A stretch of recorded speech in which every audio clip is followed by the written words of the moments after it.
Sola Scriptura, everyone. This is His Word Only.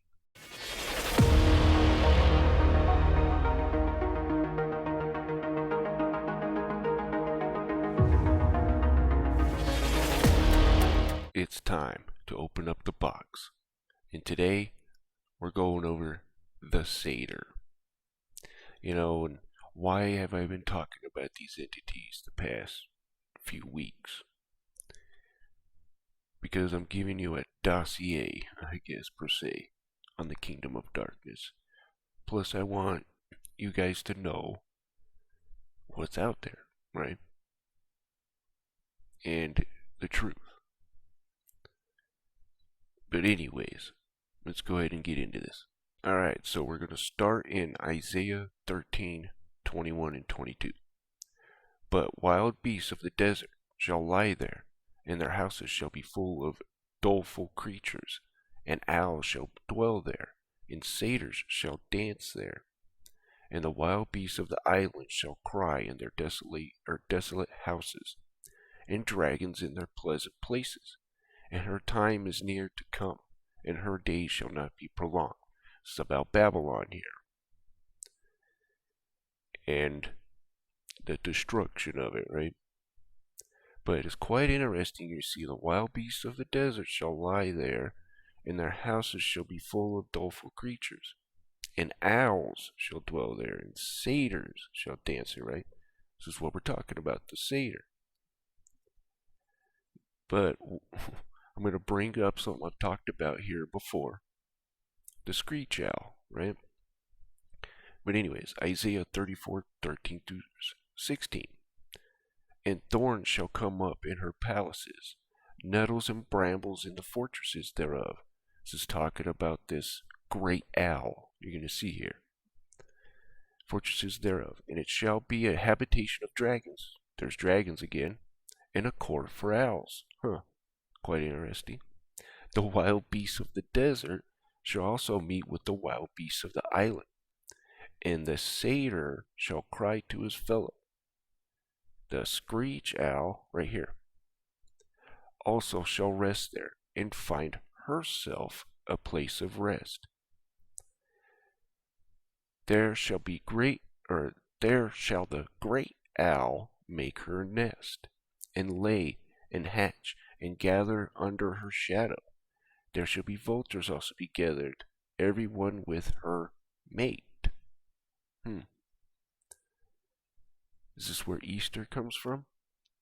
The fertility stuff? But anyways, seek ye out of the book of the Lord, and read. That's the Bible, by the way. No one of these shall fail, none shall want her meat. For my mouth it hath commanded, and his spirit it hath gathered them. So, we have the satyr here again, right? And dragons and all these creatures here. And we're going to see, let me see, I might even bring it up now actually, might as well. So, where is it? Okay. So, satyrs. Satyrs are fey creatures that delight in singing, dancing, feasting, and debauchery. So, let's read this here. Right here, actually. And the owls shall dwell there, and the satyrs shall dance there. Okay? Now, this is the Dungeons and Dragons game, right? Compendium. As you can see here. Okay, satyrs have a reputation for being rakes and smooth talkers. Satyrs hail from Feywild, but travel to the world to sate their curiosity. This is in the Dungeons and Dragons world, by the way.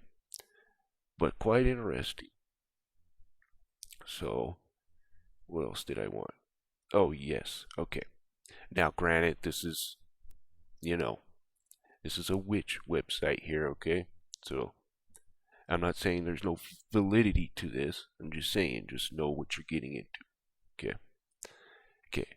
Fey is a term used as a catch-all for various races. See, we have this idea that the Fae were just these pixies, right? And the fairies and stuff like that, right? But you're going to come to see that elves and all this were part of this. Okay, I'm getting ahead of myself. Simultaneously in the ether and material plane. This is talking about the existence of all these things. It includes elves, pixies, brownies, goblins, like, right, little tiny goblin things that you see in RPG games, changelings, people who can change their form. Remember we talked about this, transform, like how the enemy can transform themselves. Satan was able to, right? But anyways, uh, changeling and other races. The primary difference between Fae and other supernatural creatures is the Fae are considered mortal and can be killed on the physical plane, whereas demons, elementals, this elementals here is the stoichion in Greek, and other creatures destroyed on the physical plane are merely banished back to their home planes. Blah blah blah blah blah. Okay, so you got all these Faes here, right? And you're gonna see it's of the serpentine bloodline, right? You say, but they're goats, aren't they? Are satyrs goats and stuff? Yeah, but you're gonna see that just like anything else on the dark side, there's always serpents that just hide in the background and stuff, right? But anyways, I just wanted to get that out there. Okay, we read this, so now we're gonna get into the Screech Owl real quick. You gotta understand who this girl is. So here, Screech Owl, right? You see it right there. It is the word Lilith. Huh. Right? And it's a female night demon. Now you're saying, his word, that's, you're telling me, is this the one where she was Adam's first wife and all that? No, she wasn't. That's Jewish mysticism. But if you look here, it's in the Bible, right? Screech Owl. The Screech Owl, and she's a her, right? It says Lilith. Now, who is this character? Isis, anything look familiar to you? Do you see owl-like features? Some wings, right? Here's a start date. Excuse the stuff there, the pictures. Here. Here's a start date, right? With wings. There's one where she's got the horns. See? Anyways, let's get out of that. So there's your goddess, in my humble opinion, because they look the same. She's got wings, looks just like an owl.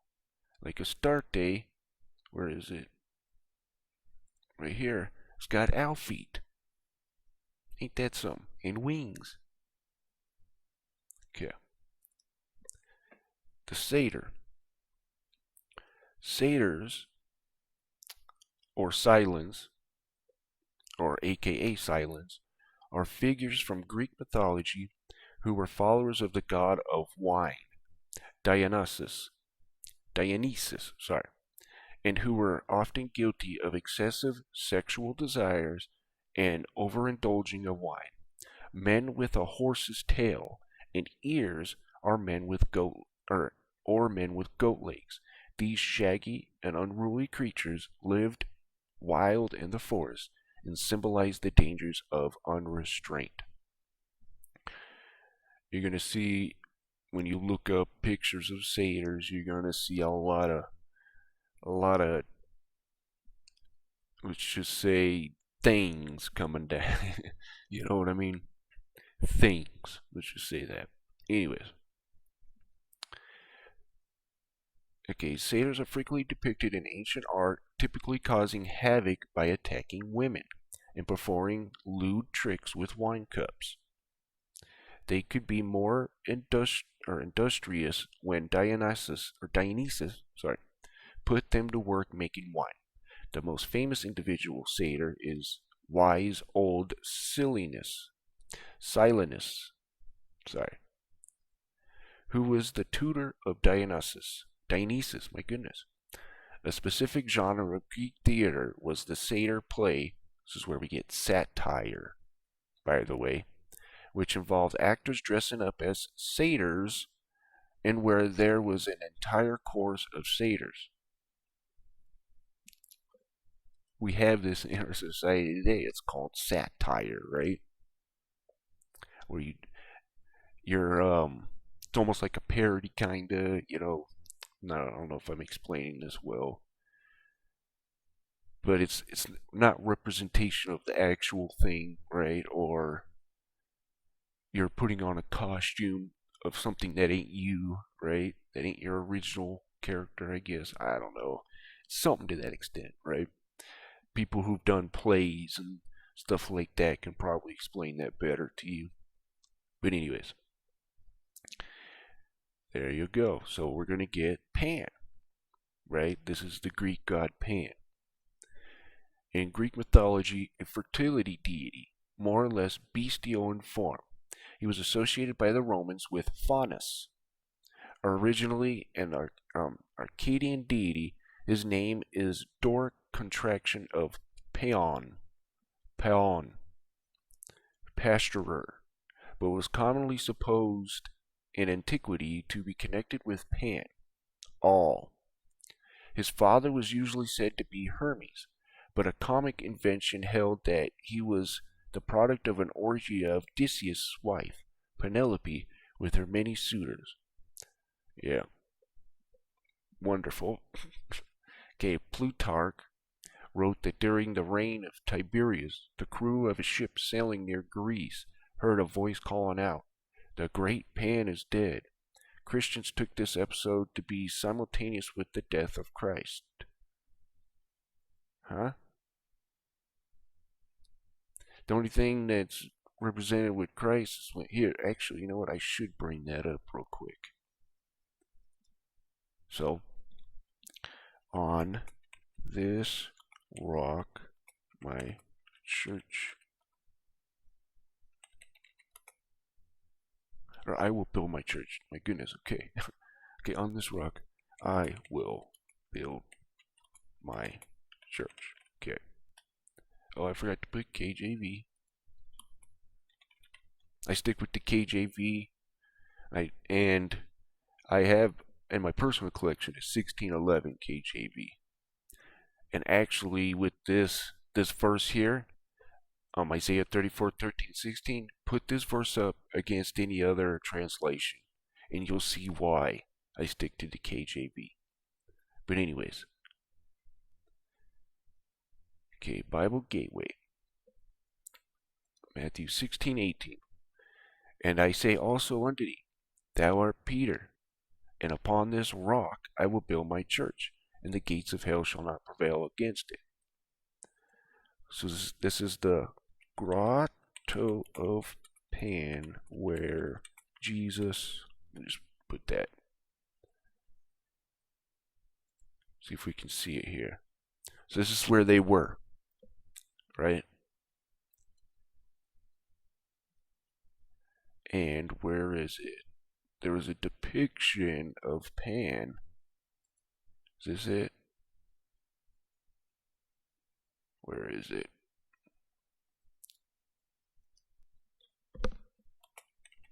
See if I can find it this way.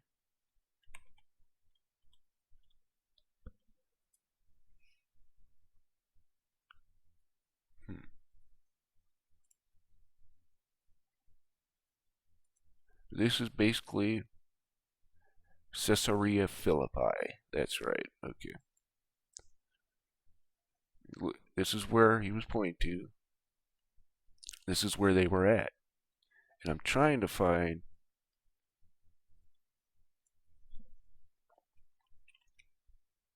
where is it? I don't think I did that right.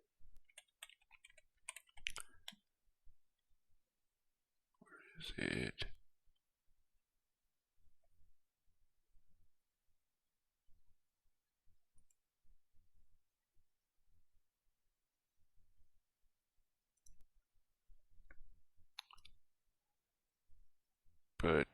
anyways, where is it? There's a little place. Hold on, let me see if I can.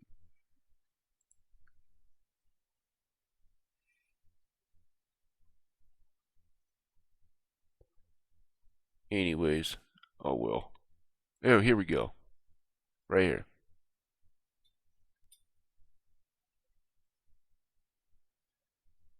Okay.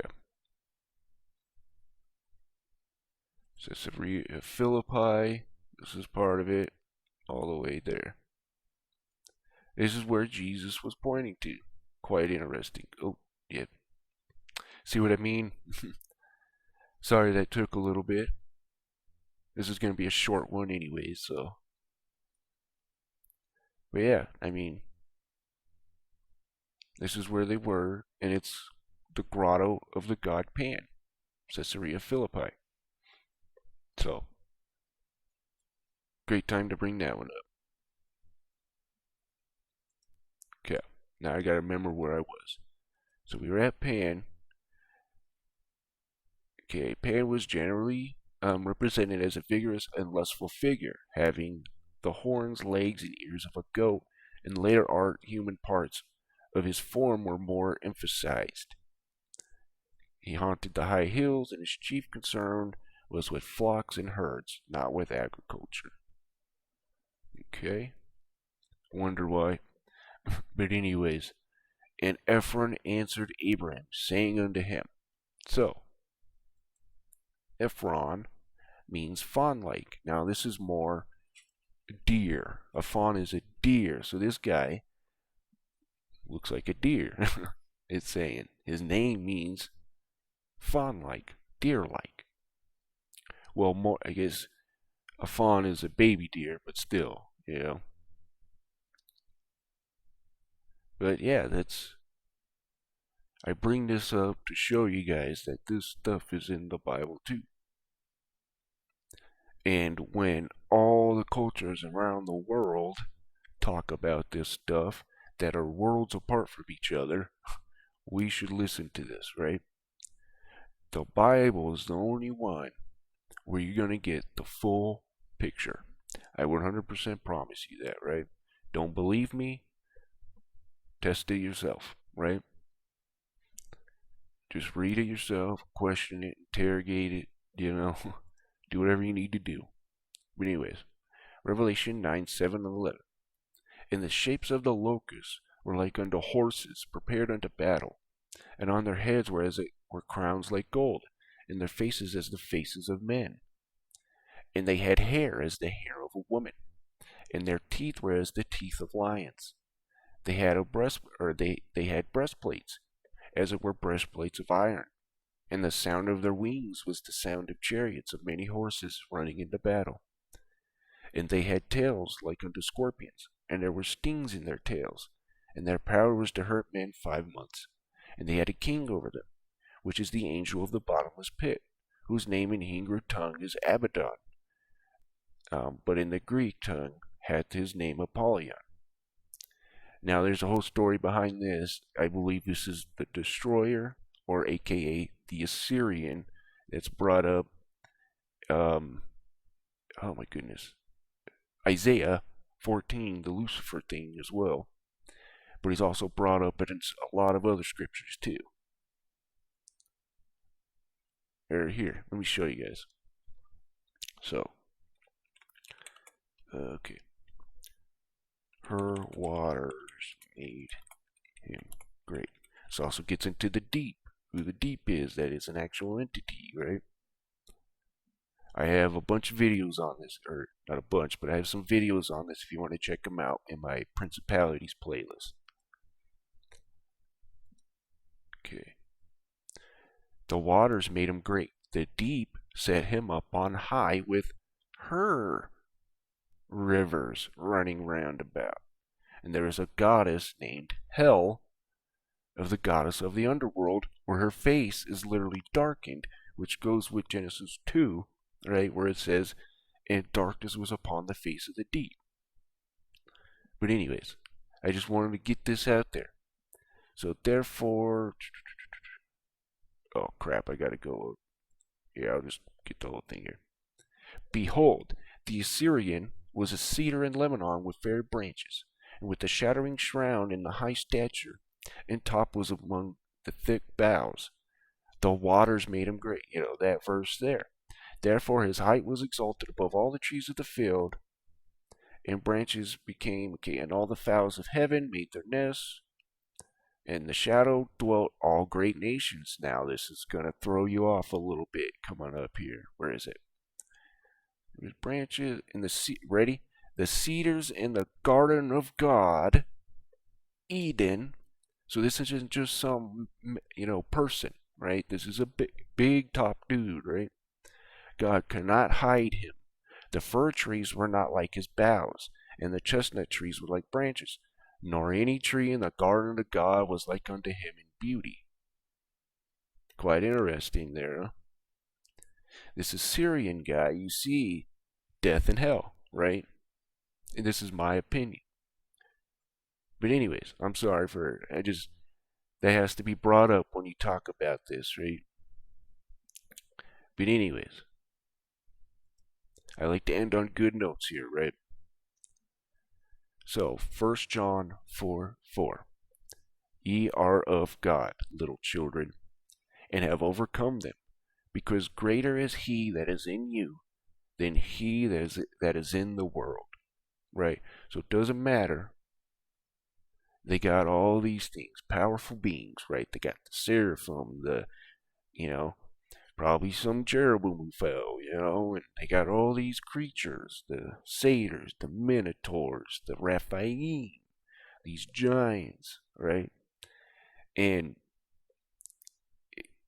the Israelites, when they were going in, they were saying they were like grasshoppers in their sight. And of course, they didn't trust God, right? But then you have the word or the angel of God come in and slaughter 100,000 Assyrians, right? And he did all these works for the Israelites, and they still didn't trust him. But let me tell you something. Jesus Christ lives in you, right? God lives in you. You are the temple of God, right? So, greater is he that is in you, right, than that is in the world. You got the living God, guy who created everything, living inside of you. Now, I'm not saying you're God, right? Or that the New Age stuff where I'm God and you're God and this, that. No, right? I'm just saying he's living inside of you, right? So do not fret, do not fear, right? He will give you a way to escape, right? But anyways, thank you guys for watching. I hope you're edified, and you guys have a wonderful day.